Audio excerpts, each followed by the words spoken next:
Okay, time for a new video, and whether you are somebody new to my channel or you are returning to my channel to watch this video, it is greatly appreciated.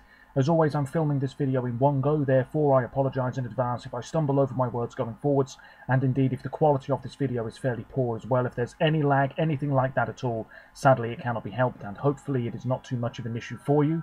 This is yet another Eurovision 2021 related video here on my channel, and we are less than a month away now from the first semi-final of this year's contest taking place, with a limited audience, it must be said, at the Ahoy in Rotterdam in the Netherlands. In fact, as I am recording this, I'm sure they are working away on building the stage and the green room and all of that business in the venue. There are plenty of pictures online. It's going to look great when it's done.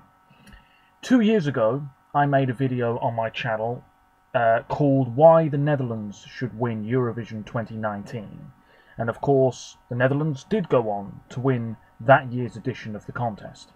Last year, even though the contest had been cancelled by the point I decided to make the video I'm about to mention in question, I made a video called Why Switzerland Should Win Eurovision 2020.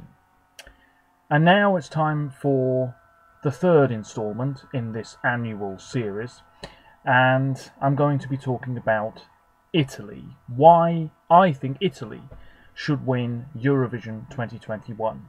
Now, it's not just because Italy happens to be the Italian act and the song happens to be my favourite of this year's contest. That is the case, but I definitely think this is a song that should be pushing for the win, if not winning, in just over a month's time. Feel free to let me know your thoughts on this, leave comments down below, and as always check out my other social media pages as well, links in the description as normal. So I have some information in front of me. First things first, why Italy should win this year is because it's been so damn long since they last won. This is a country that has participated 45 times and won twice. Now, Eurovision is a very difficult thing to win because you have about 40 nations participating every year. So if you do come out on top, it is a seriously impressive feat.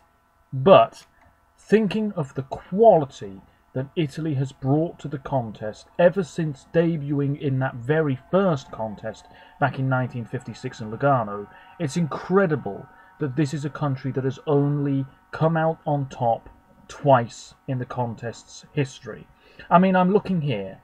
1958, Nel blu dipinto di blu, otherwise known as Volare. It is one of the most famous songs in existence. Domenico Modugno performed it. He didn't even win. He finished third in that Hilversum contest. And it's worth saying, this went to #1 in America, and at the very first Grammy Awards, it won Record of the Year and Song of the Year. And it's a Eurovision song from the 50s. And it's a hugely popular and successful track. Unbelievable. It didn't even win the contest. You could say they were robbed. You could say that's where it all started in terms of countries being robbed of victory at the contest. We've got other great hits. Uno per tutte by Emilio Pericoli in 1963, finished third, a very respectable result. We've got Giulio Cinquetti, who of course won in 1964 with one of the all-time great Italian entries, one of the all-time great Eurovision tracks, Nonno l'età, in 1964. She nearly won again in 1974, but of course finished behind ABBA. But that's, you know, she could have been the first person to win the contest twice. She could have been the first woman to win twice. It would have been an extraordinary feat in itself. We've also had I treni di Tozzer by Alison Battiato in 1984, a little bit ahead of its time, an absolute gem of a song. We've got Italy's most recent victory, 1990. Italy has not won in my lifetime, which I find outrageous. Insieme 1992, this stirring anthemic track, 149 points in the Zagreb contest, fantastic. Mia Martini, her second Eurovision entry in 1992, Rapsodia, this really powerful, dramatic, passionately performed ballad. You could say that should have finished higher than fourth. Jalis in 1997, Fiumi di Parole, is an absolutely brilliant track that only finished fourth. And if you take a look at the results, and I've mentioned this before on my channel, 2011 to the present day, only twice has Italy not finished outside the top 10. That's a wonderful record, something to be very proud of. Spain, puh, they wouldn't know the top 10 if it hit them in the face. You know, with all due respect, Italy are wiping the floor with the other automatic qualifiers every year. Now, is that because of Sanremo, this huge festival, older than Eurovision itself? In fact, Eurovision was inspired by Sanremo. Is that festival and the fact that it consists of established names and newcomers and is such a well put together production, is that the reason why Italy has had so much success, just not wins, over the years? Perhaps so, let me know your thoughts on this. But second in 2011, to come back after that long break with a jazz song and finish second, absolutely extraordinary. Third in 2015, despite smashing the public half of the results, it was the juries who let Il Volo down. Third place, though, is still respectable. Mahmoud, second in 2019. And then, had last year's contest gone ahead, I'm sure Fai Rumore by Deodato would have been right up there in the results as well. This year, it's something totally different, but a song that still has a lot of fans, is still expected to do well. As I'm recording this video, this song is the fourth favourite to win, behind France, Malta, Switzerland. They're the big three, it seems. But Italy could just do it. It's Manuscript with Zitti e Buoni. Of course, it's in the Italian language. This won Sanremo a couple of months ago. It didn't seem as though this band were going to do it until pretty much the final evening, when those public votes poured in. They surged right up and then won fairly comfortably in the end. Manuscript, a young band. I think they're all in their early 20s. It means moonshine in Danish because the bass guitarist is half Danish. The members are Damiano David Victoria De Angelis, who's a beautiful woman. They're all beautiful. What do you expect? They're Italian. Thomas Raggi and Ethan Torchio. Been making music since 2016. They met in high school. They went to high school in Monteverde in Rome. They started off as buskers, pretty much. I think there's videos of them online busking. Then they were on the 11th season of the X Factor in Italy in 2017. Interestingly, that season, Fedez was a judge, and he was the runner-up with Francesca Michelin behind Manuscript in this year's Sanremo. Come full circle, you could say. Anyway, Manuscript didn't even win. Lorenzo Licitra won. I'm not familiar with their music. I can only assume it's outstanding to beat a band of Manuscript's quality. So yeah, there we go. Absolutely fantastic. And they've had 2 #1 albums in Italy. That's really impressive in itself. Il Ballo della Vita and then Teatro d'Ira Volume 1, which went to #1 last month. Also fared pretty well in the Swiss charts, so I think we know where the Swiss public's 12 points are going to go.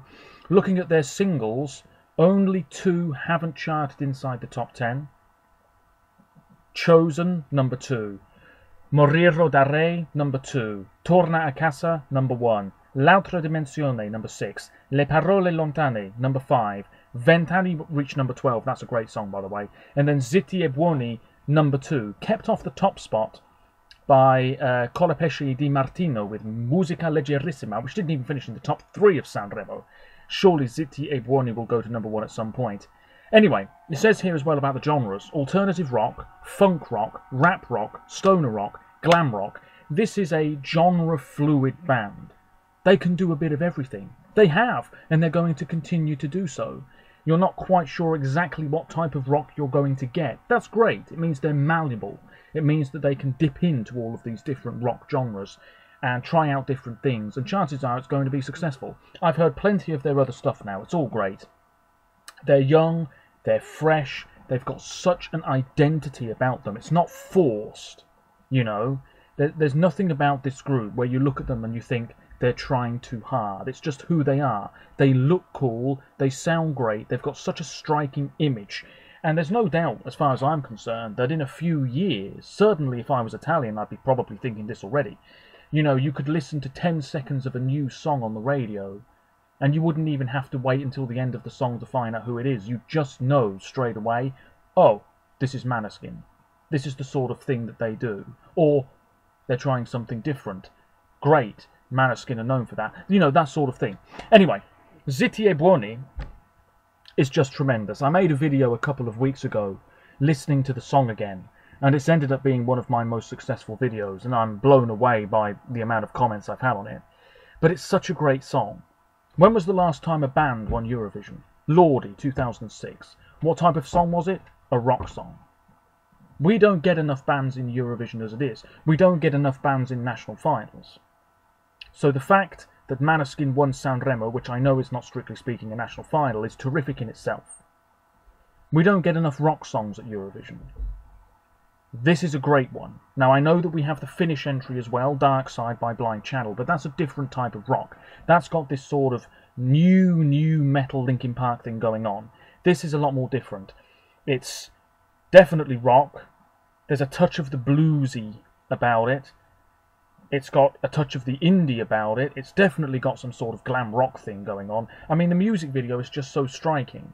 It's sort of like the 1975 meets T-Rex with a little bit of Bowie cool edge about it, if you see where I'm going with this. It's absolutely fantastic. And in fact, while I'm talking about David Bowie, he was a musician that obviously people loved because he had such a striking image and his music was damn good.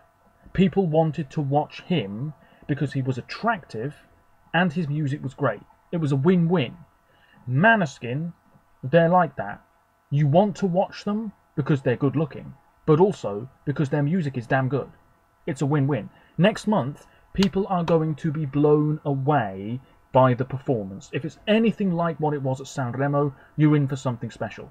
Now, what worries me is the fact that we don't have an orchestra. A couple of years ago, Francesco Gabbani, Occidentali's Karma, was the clear favourite to win. His performance at Sanremo was absolutely sublime. His confidence, the colourful nature of that performance, the orchestra doing their thing, it was bang on the money. He went to Kiev, it wasn't as good. It was alright, it just wasn't as good. Bigger stage, no orchestra, the energy was sapped out of it. What I'm hoping with Manuscript in Rotterdam next month is that that energy is still there. That vibrancy, that raw nature of that performance at the Ariston Theatre a couple of months ago, I'm hoping we get that on stage at the Ahoy, and that it doesn't fall a bit flat. It shouldn't, because it's a rock song. Occidentali's Karma wasn't. I'm just hoping that this really stands out enough from the field to get, in particular, that jury love. Because we all know the public are going to go big for this, because they usually do for Italy, no matter what they send. It's the juries who need to be on side with this, and I've said this plenty of times before on my channel. You need to be top 3 in the jury vote and the public vote to stand any chance of winning. If you don't finish in the top 3 of both votes, it's over for you. Which probably explains why Italy did not win in 2015. I think, realistically at this moment in time, Manuscript, Zitti e Buoni will finish top 5 in the public half of the results. I feel pretty confident about that. I'm thinking at least 230 points. In the jury half of the results, it would need to be arguably 50 more than that to stand any chance of success. Any chance of success at all. I mean, the momentum is with Malta at the moment, and a Maltese victory would be great. I could sit here right now, or a bit later on, and make a video talking about why Malta should win Eurovision 2021, why Bulgaria should win, why Iceland should win, why France should win, why Switzerland should win. Because, you know, every country deserves a good shot. Every country has qualities to their songs this year. But I'm sticking with Italy. It's a country that hasn't won in so long. We have a fresh, attractive, talented band at the helm. We have a song in Italian. We have a song that has such energy to it, such sass. You know, it's a song that will immediately grab your attention. And even if you don't like rock, you have to appreciate this for what it is. And those jury members, whoever they end up being, They should be thinking, okay, you know what, maybe I'm not a huge rock fan, but look at this performance, listen to these vocals, look at that energy. I think it deserves some points. If I was a jury member, that's what I'd be thinking. If I was a jury member, I'd be giving this 12 straight away, just for the record. The performance is going to be so good. I don't know how they're going to stage this. I don't know what they're going to wear. Obviously, these do play small parts in how a song ends up doing on the night. Even if this was in the semi-finals, it would cruise through without breaking a sweat. I mean, what else is there to say? I mean, I knew this was going to be a hell of a long, rambling video. But Italy have shown over the years as well that they can send pretty much anything and do reasonably well. I mean, we've had jazz, we've had this operatic pop song, we've had a man in a gorilla costume, we've had a bit of rap, we've had ballads, now we've got rock. Next year, country and western. It could happen. Who knows? We do get a fair bit of variety. I think we're starting to get it more and more at Sanremo. It seems as though the Italians love a bit of rap music, and a bit of rock music, and something that's a little bit quirky. And to be fair, there's quite a lot of songs in Sanremo year after year that I think are very suited to Eurovision. Songs that you just know would stand out so much from the field. We've got countries like Spain. When was the last time, with all due respect, when was the last time Spain took a massive risk? I don't know. The UK took a risk with Electro Velvet. We all know how well that did, don't we? Germany. I mean, they're taking a bit of a risk this year, but you put the German song next to the Italian song, which one do you think's going to get more points? Come on now. France definitely should be up there in the results this year, but you have to say they're playing it fairly safe. It's Italy. Out of the automatic qualifiers every single year, they're the nation that is bringing the goods year after year. No win since 1990, though. Shocking. As far as I'm concerned, everything that I've just said, that is why Italy should win, deserves to win, should certainly be up there in the results of this year's Eurovision Song Contest. I rest my case. I can't think of anything else to say. I'm sure there are plenty of other things to say. This is a very accessible rock song too. It's got quite a catchy hook. It's a little bit repetitive, but it's catchy. It just holds on to your attention and won't let go. It just draws you in. From the very first moment that drum beat kicks in, you're invested. You're not going to get bored by it. You're not going to look away. You want to know what's going to happen next. You're thinking, my word, look at that guy with the long hair. Look at that beautiful bass guitarist. I want to see the whole thing. And then maybe, just maybe, you'll want to vote for it. I'll be voting for it on the night. Can't wait. I'm really looking forward to this year's contest now. I haven't listened to many of the songs in ages. I did tweak my predictions ever so slightly the other day. There'll be a video about that, I'm sure, at some point. The CD's out on Friday, the physical disc, at least here in Britain it is. So that'll be on the way. Can't wait for that, to give it a listen. Because, of course, listening to the studio versions, one after the other, is different from listening to any of the live performances we've already got. I have to say, one thing that Manuscript could be doing a bit more of is promotion of this song. Because I've seen very little. And I think maybe that's because A, they can't really travel anywhere to promote it because of the pandemic, and B, because I think they've probably been more focused on their album release. I'm very, very interested into how this is going to be staged. Zitti e buoni. Oh, yeah. It's angry, but not in the way that Finland's entry is angry. This is a different type of angst. This is a different type of fury that's being, you know, broadcast at you. Yeah, I'm really interested into how this is going to be staged. Will it be like at Sanremo, just on a bigger scale, with the red lights and everything, and the sort of tight, skin-coloured outfits with the silver patches all over them? Or are we going to get something different? I think they should wear the suits. I said this in my video about this song several weeks back. Wear the suits. It just gives the song that extra touch of class, and it'll make the whole thing stand out a lot more. I think so. It'll make the song stand out a lot more if they wear suits. Are they going to do it? Probably not. I think they should. But we'll wait and see. This is great. It's got top 10 written all over it. Top 5, potentially. A winner? Who knows if the Swiss performance... Now, John's Tears has already performed To l'Univers live, and from what I saw online, and I've seen the performance myself, it wasn't the best response to that live performance. Voila, that's been performed live, and it was very good, to be fair. Growing Up is Getting Old, that's definitely a contender. Absolutely. But, you know, if Europe is in the mood for a rock song, and there's a lot of rock fans who do watch Eurovision year after year, I'm one of them, this could be it. This could be it. If Switzerland mess up for whatever reason, if France mess up, if Malta do what they've done for years and not get the public love, it could happen for Malta. Italy's waiting in the wings to say thank you very much. We need a band to win again. We need rock to win again. We need Italy to win again. This year could be it. Failing that, Annalisa next year. That's all I'm saying. That's it, I think. Don't think I have anything else to add. I really hope that this fares well. It is my favourite entry of the year. It's pretty much my undisputed number 1. My number 2 is Switzerland. My number 3 is France. My number 4 is Lithuania. My number 5 is Ireland. I don't see anybody coming along and knocking Italy off the top spot. It's also a big fight. You know, it's an automatic qualifier. And we need another automatic qualifier to win at some point. I just think it would be nice to see. We don't want too long in between automatic qualifiers having some success. I mean, let's be honest. Think about it. Okay, Germany won in 2010. That was a great victory.